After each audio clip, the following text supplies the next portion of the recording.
హరే కృష్ణ. ఈరోజు మన special recipe వచ్చేసి బెంగాలీ రసగుల్లా అండి. చాలా టేస్టీగా ఉంటుందండి. అలాగే చేయడం కూడా చాలా ఈజీ అండి.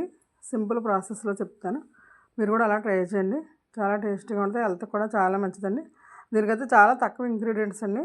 ఓన్లీ పాలు, షుగరు, దానికి తగ్గట్టుగా మనకి నిమ్మకాయ, పాలు విరగొట్టడానికి అండి, కొంచెం యాలక్కాయ పడంతే. ఏమీ పెద్దగా ఇంగ్రీడియంట్స్ అవసరం లేదు, 4 ఉంటే చాలు.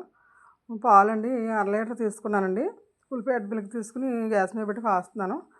పొంగు రావాలండి, బాగా 2-3 పొంగులు రానివ్వాలి. వచ్చిన తర్వాత నిమ్మకాయని 2 చెక్కలుగా కోసి రసం పిండుకునండి, గింజలు తీసేసుకోవాలి. దానిలో కొంచెం వాటర్ కూడా కలుపుకోవాలండి. కలుపుకుని వాటర్ కలిపి నిమ్మరసాన్ని పొంగే పాలలో కొంచెం కొంచెం కలపాలి. ఒకేసారి పోసేయకూడదండి. ఒకసారి పోసి మళ్ళీ కొంచెంసేపు కాగనివ్వాలి. మళ్ళీ కాసేపు ఆగి మళ్ళీ కొంచెం నిమ్మ వాటర్ వేసుకోవాలి. అవి 2 సార్లు వచ్చేసరికి బాగా ఇరిగినాయండి. మూడోసారి వెళ్ళేసరికి వాటర్ సెపరేటు, పాలు మొత్తం సెపరేట్ అలా అయిపోయినాయి. అలా అయితేనే మనకి పన్నీర్ కొంచెం బాగా వస్తుందండి. లేదంటే పాలలో ఉండిపోద్ది కదా. అలాగ 3 సార్లు వేసుకుంటే బాగా చూస్తే మూడోసారి వేసేసరికి బాగా విడిపోయిందండి. పాలు పన్నీర్ బాగా విడిపోయింది. చూసారా, ముద్దగా వచ్చేస్తుంది 3 సార్లు వేసేసరికి అలా అయిపోయింది. ఇంకోసారి వేస్తే ఇంకా బాగా వాటర్ బాగా వదిలేస్తుంది. మొత్తం వాటర్ బాగా బయటకు వచ్చేస్తాయి, ఎల్లో కలర్లో వచ్చేస్తాయి వాటర్. లాస్ట్ టైం ఇది వేస్తే ఇంకా వేయలేదండి, సరిపోయింది. కొంచెం అయితే నిమ్మ వాటర్ మిగిలిపోయిందండి, ఇంకా అవసరం లేదు. చూసారా, అలాగా వాటర్ బాగా విడిగా వచ్చేసింది. చూసారా, అలా అయితే కొంచెం పన్నీర్ ఎక్కువ వస్తుంది. ఇదేంటి, అంతా తయారైపోయిన తర్వాత గ్యాస్ కట్టేసుకుని క్లాత్లో వేసుకుని వడగట్టుకోవాలండి. వడగట్టుకోవాలి, కానీ దీని మీద బరువు అయితే పెట్టకూడదు. వడగట్టేసి శుభ్రంగా వాటర్ పిండేసి పక్కన ఒక గంట సేపు అలా ఉంచేయాలండి, చల్లారే వరకు. ఆ తర్వాత దీన్ని ఇలాగా మన పళ్ళులో వేసుకుని స్మాష్ చేసుకోవాలి. బాగా మెత్తగా ఇలాగా స్మాష్ చేసుకోవాలి. అప్పుడు పొడిగా ఉన్న పన్నీర్ కాస్త కొంచెం కన్సిస్టెన్సీ మారి కొద్ది జిగురుగా మన మైదాపిండి ముద్దలాగా వస్తుంది. వచ్చిందని చిన్న చిన్న బాల్స్లో చేసుకోవాలి. బాల్స్లో చేసుకుని మనం పంచదార పాకంలో వేసుకోవాలండి. దీనికైతే ఓ పావు కప్పు అయితే సరిపోద్దండి. పంచదార పెట్టి పాకం పెట్టుకునండి. పాకం అయితే జిగురు పాకం అంటే అలా ఏమీ రావసరం లేదండి. పంచదార కరిగితే సరిపోద్ది.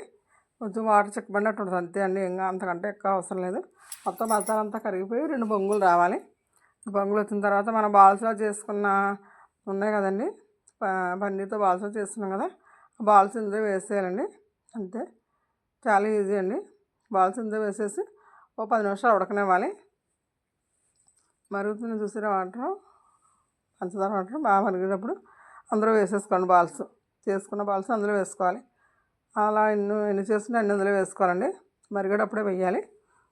మొత్తం అందులో బాల్స్ అందులో వేసేసుకుని గరిటతో నెమ్మదిగా కలపాలండి. నెమ్మదిగా దానికి టచ్ ఉన్నాయనుకోండి సొట్టలు వస్తాయి. అలా కాకుండా ఇలా గరిటతో ఇలా అంటుంటే మనకి విడివిడిగా ఉండి సొట్టలు రావండి.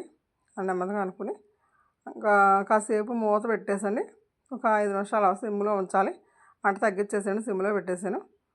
సిమ్లో పెట్టేసుకుని ఒక 5 నిమిషాలు మూత పెట్టి ఉడకనిస్తే 5 నిమిషాల తర్వాత మనం తీసి చూస్తే రెడీ అయిపోతాయండి. ఇందులో ఇలాచీ పౌడర్ ఒకటి వేసుకోవాలండి.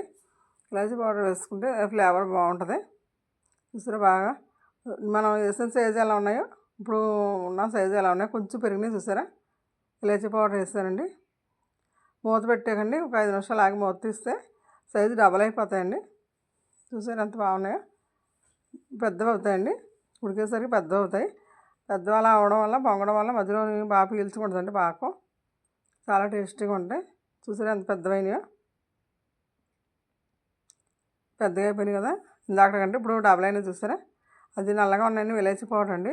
టేస్ట్ కోసం మనం ఇలాచీ పౌడర్ వేస్తాం కదా, అదండి. చూసారా ఎంత బాగా వచ్చినాయో. చాలా స్మూత్గా ఉంటాయండి, పట్టుకుంటే రసం కారిపోయేటట్టుగా ఉంటాయి అండి. అంత టేస్ట్గా అంత బాగుంటాయి. చూసారా, సైజు కూడా పెరిగింది. చూసారా, మనం చేసేటప్పుడు చిన్న సైజు, ఉడికేసరికి పెద్ద సైజు.